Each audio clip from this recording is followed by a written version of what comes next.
Welcome to the Royal Road School of Carmelite Prayer. We are currently studying a series of articles written by a renowned Carmelite friar from Spain, Tomas Alvarez, now deceased. And he's talking to us currently about St. Teresa's concept of prayer. He told us that there are three situations that Teresa went through that are typical of a Christian before God. First is spontaneous prayer with no problems, then critical stage of difficult prayer, a struggle to pray, and then finally the flow of contemplative or infused prayer. So the study, the focus of the study here is the second situation, and that is Teresa's struggle to pray, which is really, he says, the most interesting, and through it, Teresa's doctrine of prayer takes shape. It's framed between the two other situations, and it gives us an opportunity to speak of them, but only in passing. So let's look at Teresa's first prayer experience. I had one brother about my own age. We used to get together to read the lives of the saints. When I consider the martyrdoms the saints suffered for God, it seemed to me that the price they paid for going to enjoy God was very cheap, and I greatly desired to die in the same way.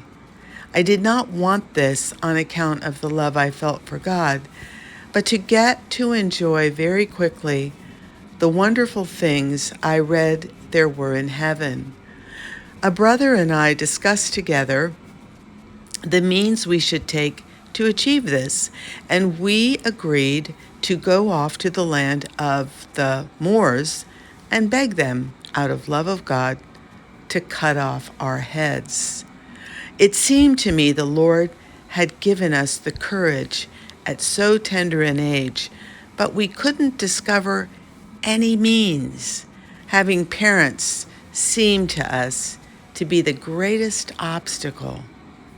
What we read about pain and glory lasting forever made a deep impression upon us. We spent a lot of time talking about this and took great delight in often repeating forever and ever and ever. Through the frequent repetition of these words, the Lord was pleased to impress upon me in childhood the way of truth. It's very important to note that God impressed on Teresa the way of truth.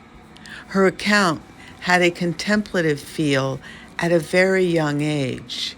Teresa grasped the transitory nature of things here below. In opposition in her life was the vanity of the perishable and the truth of the eternal. However, the first breath of adolescence blew away all of the above musings. So her second experience now, Teresa went through 18 to 20 years of great aridity, that means dryness. It was not continuous, but interspersed with mystical prayer. She struggled to recover the sense of prayer and the ability to pray. She sought to speak to God. The focus of her struggle was to pray.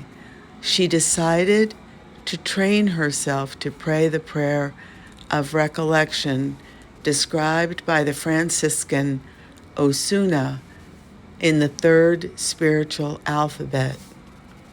Until she came upon o.c.d., she really did not know how to pray.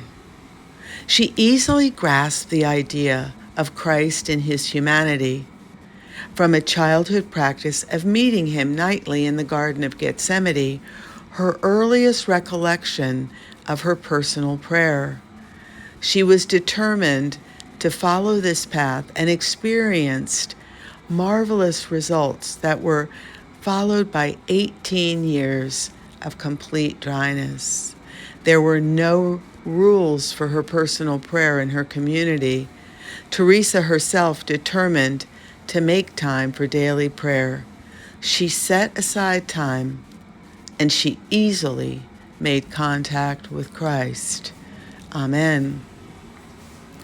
So we are going through Father Alvarez's article, Teresa's Concept of Prayer, and we have looked at her first and second experiences of prayer. And we are now then going to turn to two crises that she experienced. So thank you for following along, and may God bless you and yours. Amen.